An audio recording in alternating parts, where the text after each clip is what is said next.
Thiruvananthapuram sports council ആസ്ഥാനത്ത് തമ്മിൽ തല്ലുണ്ടായി. ഇന്നലെ ഉച്ചയ്ക്കാണ് കൗൺസിൽ ആസ്ഥാനത്ത് സംഘർഷമുണ്ടായത്. മർദ്ദനമേറ്റ സംസ്ഥാന judo association technical secretary Joy വർഗീസിനെ ആശുപത്രിയിൽ പ്രവേശിപ്പിച്ചിരിക്കുകയാണ്. ജൂഡോ അസോസിയേഷൻ്റെ മുൻ ജില്ലാ സെക്രട്ടറി സനോഫറാണ് മർദ്ദിച്ചത്. 24 പ്രൈം ടൈം ബ്രേക്കിംഗുമായി മനീഷ് മഹിവാൽ തിരുവനന്തപുരത്ത് തത്സമയം ചേരുന്നു. മനീഷ്, ഈ ജൂഡോക്കാരിങ്ങനെ അടി തുടങ്ങിയാൽ ആകെ പ്രശ്നമാവില്ലേ?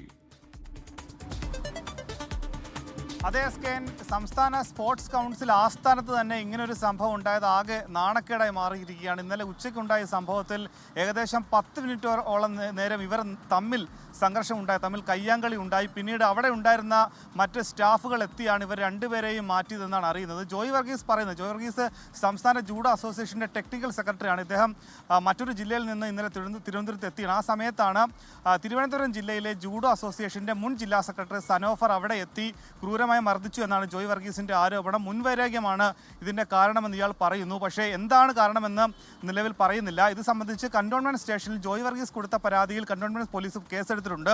എന്നാൽ ഈ ജൂഡോ അസോസിയേഷൻ്റെ മുൻ ജില്ലാ സെക്രട്ടറി സനോഫറിൻ്റെ വാദം, സനോഫറിൻ്റെ 2 മക്കൾ ജൂഡോ ചാമ്പ്യന്മാരാണ്. തൃശ്ശൂരിൽ വെച്ച് കഴിഞ്ഞ മാസം നടന്ന ജൂഡോ ചാമ്പ്യൻഷിപ്പിൽ വെച്ച് ഇയാളുടെ 2 മക്കളെ, അതായത് ഈ ചാമ്പ്യൻഷിപ്പിൽ പങ്കെടുക്കാനെത്തിയ സനോഫറിൻ്റെ 2 മക്കളെ ഈ ജോയ് വർഗീസിൻ്റെ ശിഷ്യന്മാരും ചേർന്ന് ഉപദ്രവിച്ചു. മത്സരത്തിൽ പങ്കെടുക്കാതിരിക്കാൻ എന്ന തരത്തിലേക്ക് ഉപദ്രവിച്ചു എന്നുള്ള ഒരു കാര്യമാണ് ഇയാൾ പറയുന്നത്. അത് ചോദിക്കാനാണ് ജോയ് വർഗീസിൻ്റെ അടുത്ത് എത്തിയത്.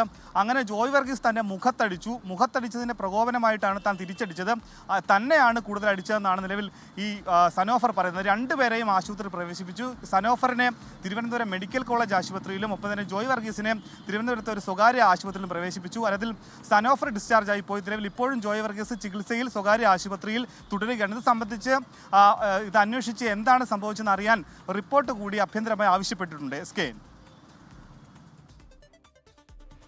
മനീഷ് മഹിവാലാണ് വിവരങ്ങൾ നൽകിയത്.